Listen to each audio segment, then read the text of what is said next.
Japan के Yamanashi प्रांत के राज्यपाल क्रातो नागासाकी को लेकर एक बड़ी खबर मिल रही है। उन्होंने सीएम योगी से मुलाकात की है। इस दौरान जापान और यूपी सरकार के बीच एमओयू साइन हुआ है।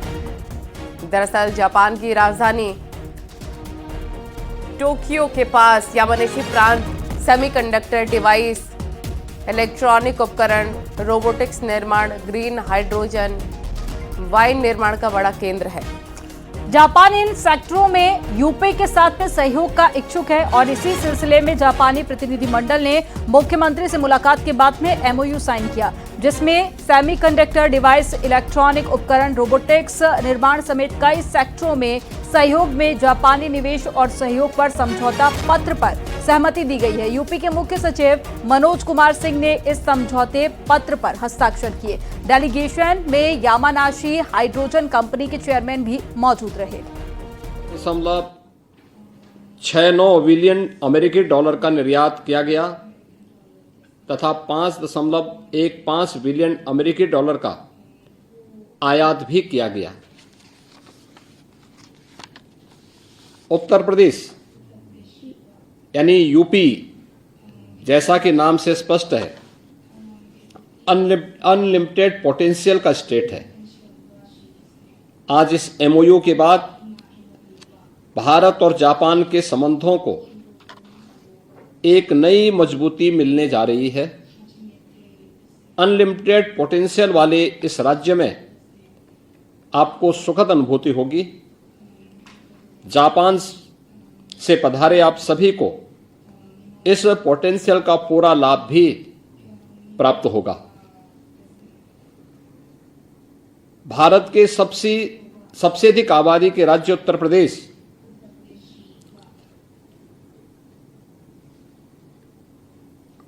क्षेत्रफल में यह भारत का चौथा राज्य है, लेकिन भारत की सबसे अधिक आबादी यानी 25 करोड़ आबादी इस प्रदेश में निवास करती है और इस कारण से यह भारत का सबसे बड़ा श्रम और उपभोक्ता बाजार भी है। विगत 8 वर्षों में हमने प्रदेश के अंदर निवेश का एक बेहतरीन वातावरण तैयार किया है। रोड, रेल, एयर और वाटरवेज की बेहतरीन कनेक्टिविटी उत्तर प्रदेश के अंदर दी है। इससे उद्योगों को वैश्विक एवं घरेलू बाजार तक पहुंच बनाने में लॉजिस्टिक की सुलभता में वृद्धि होगी। हमारे यहां यानी उत्तर प्रदेश में भारत का सबसे बड़ा रेल नेटवर्क 16,000 किलोमीटर से अधिक है। वेस्टर्न डेडिकेटेड फ्रेट कॉरिडोर 8.5% और eastern dedicated freight corridor 56% Uttar Pradesh के क्षेत्र से होकर के गुजरता है। दोनों फ्रेट कॉरिडोर का जंक्शन उत्तर प्रदेश के दादरी यानी नोएडा, ग्रेटर नोएडा क्षेत्र में है। देश के सबसे अधिक राष्ट्रीय राजमार्ग नेटवर्क में से एक होने के नाते उत्तर प्रदेश ने स्वयं को 13 वर्तमान और आगामी एक्सप्रेसवेज के साथ एक एक्सप्रेस वे स्टेट के रूप में स्थापित किया है। 6 एक्सप्रेसवे हमारे पूर्ण हो चुके हैं, 7 विकास के विभिन्न चरणों में चल रहे हैं। ये एक्सप्रेसवे पूरे राज्य में मैन्युफैक्चरिंग केंद्रों को निर्बाध कनेक्टिविटी प्रदान करते हैं। एक्सप्रेसवे प्रदेश के रूप में उत्तर प्रदेश को नई पहचान मिल रही है। गंगा एक्सप्रेसवे बनने के बाद भारत के कुल एक्सप्रेसवे का 55% भाग उत्तर प्रदेश में होगा।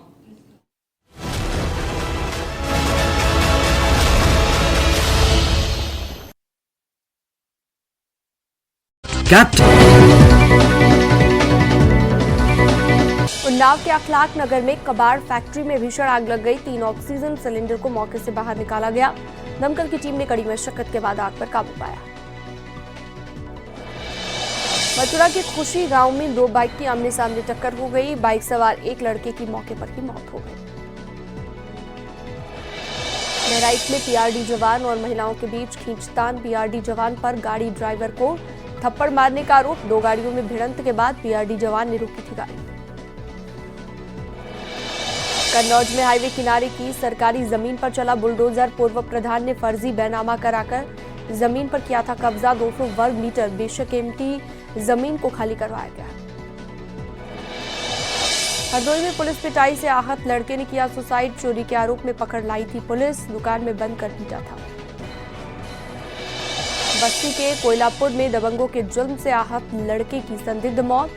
बर्थडे पार्टी में बुलाकर नंगा कर पीटने का आरोप लगा है। हरदोई में 2 पक्षों में जमकर लाठी डंडे चले। वीडियो सोशल मीडिया पर हुआ वायरल। एक पक्ष का आरोप, दूसरे पक्ष ने शराब पीकर मारपीट की है। 3 लोग घायल। गाजियाबाद की कविनगर पुलिस ने 2 नाबालिग चोरों सहित 3 शातिर चोरों को गिरफ्तार किया। चोरी के 45 मोबाइल भी बरामद हुए हैं। आजमगढ़ के जाफरपुर में बियर की दुकान में लूटकांड में 6 बदमाश गिरफ्तार। 30,000 रुपए, तमंचा, कारतूस जब्त। मथुरा में कान्हा की सेंटा पोशाक को लेकर विवाद बढ़ गया है। विश्व हिंदू परिषद ने दिया जिलाधिकारी को ज्ञापन। गाजियाबाद का जिला अस्पताल बनेगा 300 बेड वाला जिला अस्पताल। तैयार हो रहा क्रिटिकल केयर यूनिट का अस्पताल। उन्नाव में जिला कृषि विभाग ने किसान दिवस का आयोजन किया। डीएम और सीडीओ ने किसान मेला में लगी प्रदर्शनी के स्टॉलों को देखा। कर्नाटक की राजधानी बेंगलुरु में भीषण सड़क हादसा। 3 बच्चों समेत 6 लोगों की मौत हो गई। मोहन भागवत के बयान पर अखिलेश यादव का बयान। कहा, बीजेपी के लिए अंडरग्राउंड काम करती है आरएसएस। मोहन भागवत एक फोन कर दें तो कोई सर्वे विवाद नहीं होगा। बुलंदशहर के थाना खुर्जा नगर कोतवाली क्षेत्र में मिला मंदिर। सल महाकाल इलाके में जर्जर हालत में पुराना मंदिर मिला है। गाजियाबाद में बाजार से महज 2 फीट की दूरी पर शिवलिंग मिलने का दावा। मोदी नगर के आबिदपुर मानकी गांव का है मामला। महाकुंभ की तैयारियों का सीएम योगी आदित्यनाथ ने लिया जायजा। साधु संतों से भी की मुलाकात। कहा, महाकुंभ से दुनिया भर में सनातन का संदेश जाएगा। महाकुंभ को लेकर कथावाचक देवकी नंदन ठाकुर का बड़ा बयान। बोले, भगवान राम कृष्ण की पूजा न करने वाले कुंभ में न आए। प्रयागराज पहुंचे अभिनेता नवाजुद्दीन सिद्दीकी ने। आप देख रहे हैं न्यूज़ 18 उत्तर प्रदेश उत्तराखंड। 20 एमओयू भी उत्तर प्रदेश में हस्ताक्षरित हुए हैं। अयोध्या एवं अन्य 17 नगर निगमों को उत्तर प्रदेश ने सोलर सिटी के रूप में विकसित किया है। जापान और भारत के बीच शताब्दियों से गहरे सांस्कृतिक संबंध रहे हैं। महात्मा गौतम बुद्ध के पिता महाराज शुद्धोदन की राजधानी कपिलवस्तु, पहला उपदेश स्थल सारनाथ, सर्वाधिक चातुर्मास प्रवास स्थल श्रावस्ती, महापरिनिर्वाण स्थली कुशीनगर सहित महात्मा बुद्ध की अनेक स्मृतियां उत्तर प्रदेश में स्थित हैं। महात्मा बुद्ध के इस स्थलों को आपस में जोड़ते हुए हमने बौद्ध सर्किट डेवलप किया है। हमें प्रसन्नता होगी यदि आप सभी स्वयं एक बार इन स्थलों का विजिट करें। और मुझे प्रसन्नता है कि हिज एक्सीलेंसी ने आज उत्तर प्रदेश और नागासाकी कोकारो ने आज जापान और उत्तर प्रदेश के बीच में पर्यटन को बढ़ावा देने के लिए भी आह्वान किया है। इलेक्ट्रॉनिक्स एवं आईटीएस सेक्टर में उत्तर प्रदेश को भारत के कुल मोबाइल मैन्युफैक्चरिंग में लगभग 45% योगदान करने का गौरव प्राप्त है। यहां भारत के मोबाइल कंपोनेंट के 55% निर्माता हैं। भारत में के लगभग 26% मोबाइल निर्माता उत्तर प्रदेश में क्रियाशील हैं तथा 200 से अधिक एएसडीएम कंपनियां प्रदेश में स्थित हैं। राज्य सरकार सेमीकंडक्टर मैन्युफैक्चरिंग तथा फैब यूनिट के लिए क्लस्टर विकसित कर रही है। इसके अतिरिक्त उत्तर प्रदेश में तेजी से भारत में डाटा सेंटर के मुख्य हब के रूप में भी उभर रहा है। स्टार्टअप इंडिया रैंकिंग के अंतर्गत भारत सरकार द्वारा राज्य को लीड स्टेट्स की श्रेणी में वर्गीकृत किया गया है।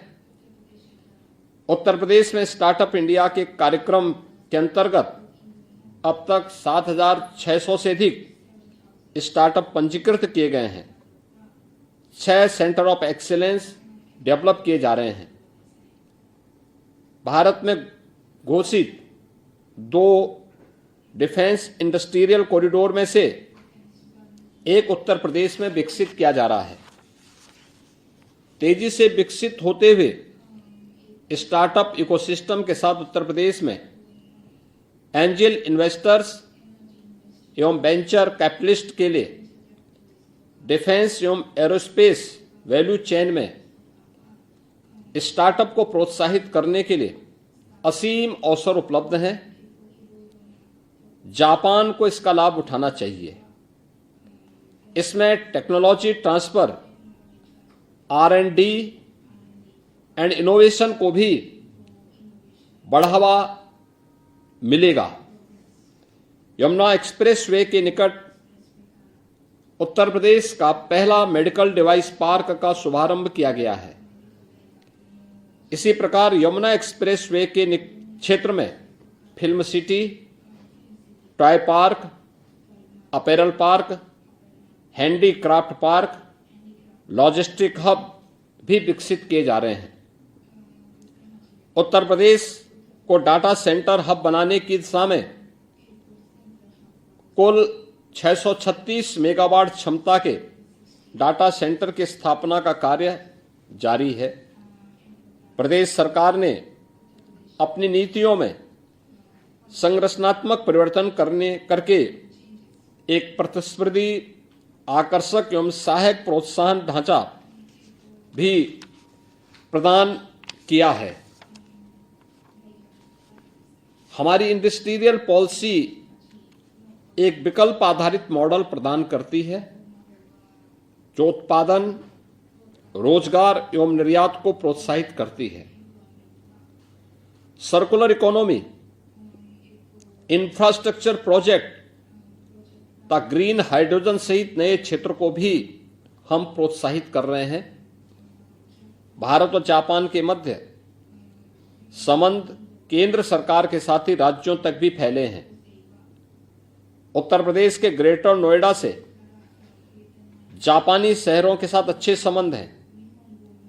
इन साझेदारियों का उद्देश्य व्यापार, संस्कृति व शासन सहित अनेक क्षेत्रों में सहयोग को बढ़ावा देना है। उत्तर प्रदेश सरकार सौर ऊर्जा, वेस्ट टू एनर्जी एवं हाइड्रोजन टेक्नोलॉजीज को प्रोत्साहित कर रही है। राज्य सरकार की योजना वर्ष 2027 तक 22,000 मेगावाट सौर ऊर्जा का उत्पादन करने का है। हाल ही में शुरू हुई सौर एवं जैव ईंधन ऊर्जा सेक्टर में महत्वपूर्ण निवेश सम्मिलित है। शिक्षा क्षेत्र में जापान की भागीदारी कौशल विकास एवं नॉलेज ट्रांसफर हेतु अभिनव साझेदारी को जन्म दे सकती है। सूचना एवं प्रौद्योगिकी के क्षेत्र में उत्तर प्रदेश में आईटी, संचार एवं टेक्नोलॉजी ट्रांसफर में भी वृद्धि को बढ़ावा दिया जा सकता है। जापान की विशेषज्ञता स्मार्ट सिटीज, नगरीय परिवहन और आपदा रोधी अवस्थापनाओं में उत्तर प्रदेश के विकास में एक महत्वपूर्ण योगदान दे सकती है। कृषि की दृष्टि से उत्तर प्रदेश काफी समृद्ध है, विशेष रूप से खाद्य प्रसंस्करण, कृषि तकनीक एवं आपूर्ति श्रृंखला प्रबंधन में सहयोग का एक प्रमुख क्षेत्र है। टिकाऊ कृषि एवं वैल्यू एडेड खाद्य उत्पादों हेतु उक्त टेक्नोलॉजीज को संयुक्त उद्यम के रूप में उद्यम के माध्यम से प्रोत्साहित किया जा सकता है। उत्तर प्रदेश दुनिया का सबसे युवा राज्य है। यहां के युवा जापान से प्रशिक्षण प्राप्त करके अत्यधिक कौशल संपन्न श्रमिक बन सकते हैं। इससे वे वैश्विक स्तर पर उद्योगों में योगदान देने के लिए तैयार होंगे। आने वाले दशक में वर्तमान में जो 15 वर्ष से कम आयु की जनसंख्या है वह कामकाजी जनसंख्या में शामिल हो जाएगी। हमने व्यवस्था को ट्रांसपेरेंट बनाया है। तकनीक की मदद से ह्यूमन इंटरफेरेंस को न्यूनतम किया है। मुझे इसका लाभ प्रदेश में हर एक इन्वेस्टर को प्राप्त हो रहा है। आप सभी आज यहां आए हैं।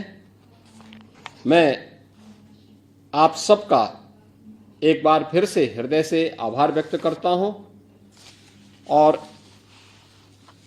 हिज एक्सेलेंसी और जापान की आई हुई पूरी टीम को इस बात के लिए आश्वस्त करता हूं कि जो भी आपके विचार हैं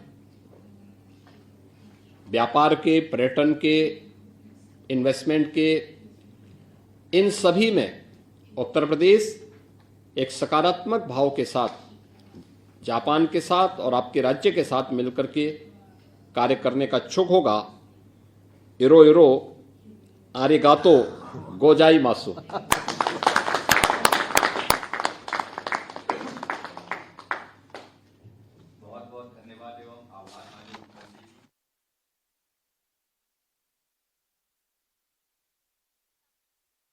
थे यूपी में निवेश का बेहतर माहौल है, ये भी उन्होंने कहा और क्या क्या बड़ी बातें उन्होंने कही वो भी आपने सुना। सीएम योगी आदित्यनाथ से जापानी डेलीगेशन ने मुलाकात की है और यूपी में बेहतर निवेश को लेकर बातचीत की गई है और इस बारे में मुख्यमंत्री ने बताया कि तेजी से निवेश उत्तर प्रदेश में बढ़ रहा है।